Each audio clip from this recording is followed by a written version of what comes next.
ఒక్కసారి మీకు చెప్తున్నాం, గొంతెత్తి అడుగుతున్నా మిమ్మల్ని అందరినీ, మహాప్రభువులారా, న్యాయస్థానం జడ్జిలారా, మీరనేవాళ్ళు లేకపోతే, మీరు కూడా లేకపోతే, మీరనేవాళ్ళు ఉండకపోతే సామాన్యుని రాచి రంపాలు పెట్టి అరికాలు షూ బూట్ కాలుతో నలిపేరా?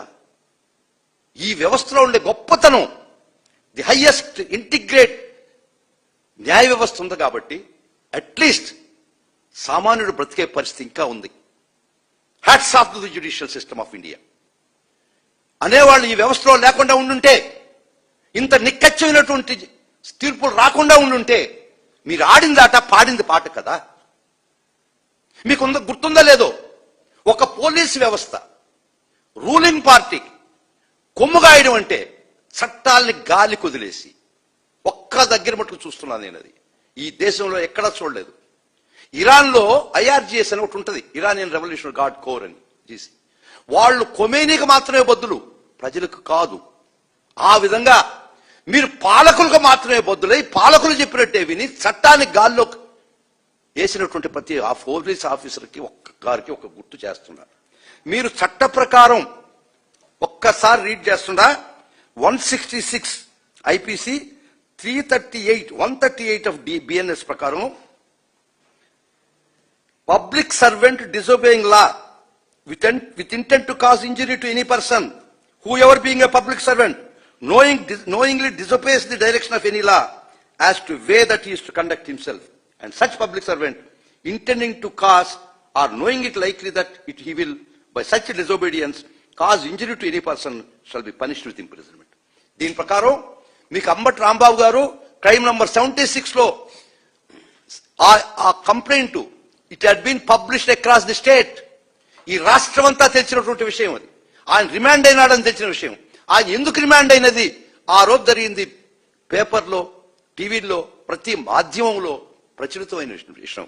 అయినా కూడా మీ యొక్క తాపేదారులతో మీరు కంప్లైంట్ తీసుకొని 36 కేసులు మీరు రిజిస్టర్ చేయించారంటే you are disobeyed the law of honourable supreme court as contained in Tito Anthony, his lordship Davis judgment, as well as Zubair.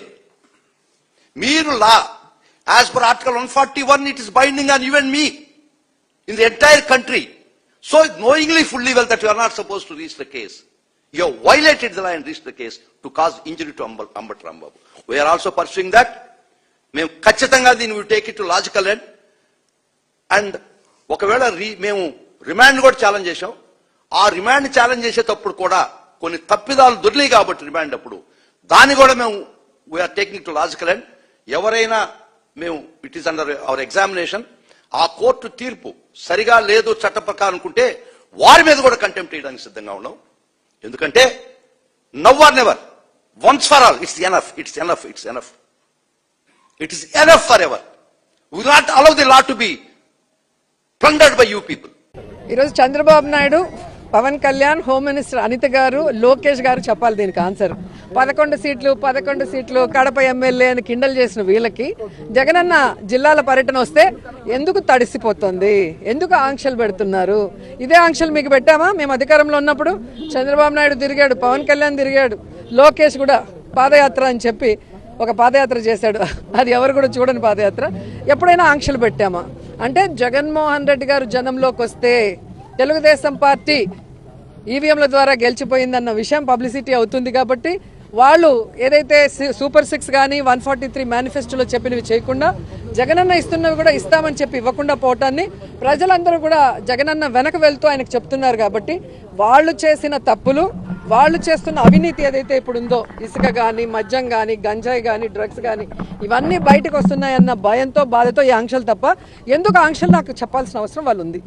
మీరే చెప్పారు కదా, మీరే చూశారుగా 11 సీట్లని ఏ విధంగా ఎగతాళి చేశారు. 11 సీట్లు ఉన్న వాళ్ళ గురించి ఎందుకు భయపడుతున్నారు మరి? కాబట్టి ఈరోజు అధికారం ఉంది కదా అని ఎగిరెగిరి పడితే రాబోయే కాలంలో జగనన్న ముఖ్యమంత్రి అయిన తర్వాత ఎగిరెగిరి పడిన వాళ్ళని ఎగరేసి తంతామని కూడా ఈ సందర్భంగా తెలియజేసుకుంటున్నాం. బట్ ఒకటే చెప్తా ఉన్నాము, చంద్రబాబు నాయుడు గారు ఎన్ని కుట్రలు చేసినా, ఎన్ని అవాస్తవాలు చెప్పినా, ఎన్ని అసత్యాలు చెప్పినా ఆ దేవుడు ఉన్నాడు, మాకు నమ్మకం ఉంది. ఇప్పటికే క్లియర్గా మరి సిబిఐ సిట్లో పేర్కొంది. నిజమేంటో ప్రజలందరూ కూడా చూస్తున్నారు. దీంట్లో మాకు ఎటువంటి సంబంధం లేకపోయినా కూడా ఈరోజు వైఎస్ఆర్ కాంగ్రెస్ పార్టీకి ఈ అప్రతిష్ట అనేది మూటగట్టేటువంటి ప్రయత్నం చేస్తా ఉన్నారు. కాబట్టి ఆ దేవుడు ఉన్నాడనేటువంటి నమ్మకం ఉంది. వాస్తవాలన్నీ ప్రజలు చూస్తున్నారు. ఇప్పటికే కూడా పెద్ద ఎత్తున కూడా చంద్రబాబు నాయుడు గారు కూటమి ప్రభుత్వం మీద వ్యతిరేకత అనేది వచ్చింది. ప్రజల్ని గ్రౌండ్లోకి వచ్చి ప్రజలను అడిగితే చెప్తారు. కాబట్టి మేమంతా చెప్తా ఉన్నాము, వైఎస్ఆర్ కాంగ్రెస్ పార్టీ మీరు ఎన్ని ఇబ్బందులు పెట్టినా, దాడులు చేసినా, ఎంతమంది వైఎస్ఆర్ కాంగ్రెస్ పార్టీ కోసం ఈ రోజు నిలబడి పని చేసేటువంటి ప్రతి కార్యకర్తని ఈ రోజు హింసిస్తున్నారు. ఇవన్నీ కూడా గుణపాఠాల్లాగా మిగిలబోతున్నాయి మీకు ఫ్యూచర్ లో అని తెలియజేసుకుంటున్నాం. మళ్ళీ చెప్తా ఉన్నాం, పోలీసుని పక్కన పెట్టి ఈ కేసులు, అరెస్టులు ఇవన్నీ పక్కన పెట్టి వైఎస్ఆర్ కాంగ్రెస్ పార్టీ, తెలుగుదేశం పార్టీ తేల్చుకుందామా అంటే దానికని సిద్ధం అంటే చెప్పండి, సిద్ధం. మీరు అన్ని పక్కన పెడదాం, అంతేగాని 100 మందిని పోలీసులు తీసుకొచ్చి కేసులు పెట్టి రాత్రి కాదు. పోలీస్ వ్యవస్థను పక్కన పెట్టి రండి, మీరిళ్ళ మీదక, మా ఇళ్ళ మీదక, ఎవరిళ్ళ మీదకైనా సిద్ధమే దేనికైనా. మీరు అనుకుంటున్న ఎవరు ఫ్యాక్షనిస్ట్లా, ఎవరు తెగిస్తే అందరూ ఎవరికేం కాదు. డిసైడ్ అయిన తర్వాత ఎవరైనా కానీ మంచి రాజకీయం కాదు. జగన్మోహన్ రెడ్డి గారు గత 5 సంవత్సరాలలో కూడా మేము ఎప్పుడు కూడా ఇట్లాంటి రాజకీయాలు చేయలేదు. జగన్మోహన్ రెడ్డి గారు ఎప్పుడూ చేయలేదు. మంచి చెప్తున్నాం, ఇదే విధంగా కానీ కొనసాగితే దీనివల్ల ఎవరినో భయపడిపోతాము, దీనివల్ల ఏదో మేమేదో తోకలు ముడిచిపోతాము, ఏదో వెనక్కి వెళ్ళిపోతాము అంటే అది జరగదు. మీరు చేసే కొద్దీ వైఎస్ఆర్ కాంగ్రెస్ పార్టీ కార్యకర్తలు ఇంకా రోడ్డు మీదకి వస్తారు. మీరు చేసే కొద్దీ, రెచ్చగొట్టే కొద్దీ ఇంకా ధైర్యంగా ఈరోజు ముందుకు వస్తారు. ఎవరు ఇక్కడ బీసీ నాయకులు కానీ, కాపు నాయకులు కానీ, ఇంకెవరైనా మీరు భయపడితే బెదిరిపోయేదానికి ఎవరు సిద్ధంగా లేరు. వైఎస్ఆర్ కాంగ్రెస్ పార్టీ ఖచ్చితంగా అందరికీ, వైఎస్ఆర్ కాంగ్రెస్ పార్టీ పెద్ద నాయకుడికి, కార్యకర్తకి అండగానే ఉంది. ఈరోజు జోగి రమేష్ అని కానీ, రాంబాబు అన్నకు కానీ తప్పకుండా జగన్మోహన్ రెడ్డి గారు ఉన్న పార్టీ అంతా అండగా ఉంటుంది. ప్రజలు కూడా చూస్తూ ఉన్నారు ఏం జరుగుతుంది ఏందనేది. తప్పకుండా బుద్ధి చెప్పే రోజు దగ్గరలోనే ఉంది. మహా అంటే ఇంకా 3 సంవత్సరాలు. 6 నెలలుగా నేను కొంత రాజకీయాలకు దూరంగా ఉన్నాను. ఎందుకంటే నాకు బైపాస్ సర్జరీ జరిగింది. దానికోసం ఒక 6 నెలలు రెస్ట్ తీసుకోవాలని చెప్పి డాక్టర్లు చెప్పడం జరిగింది.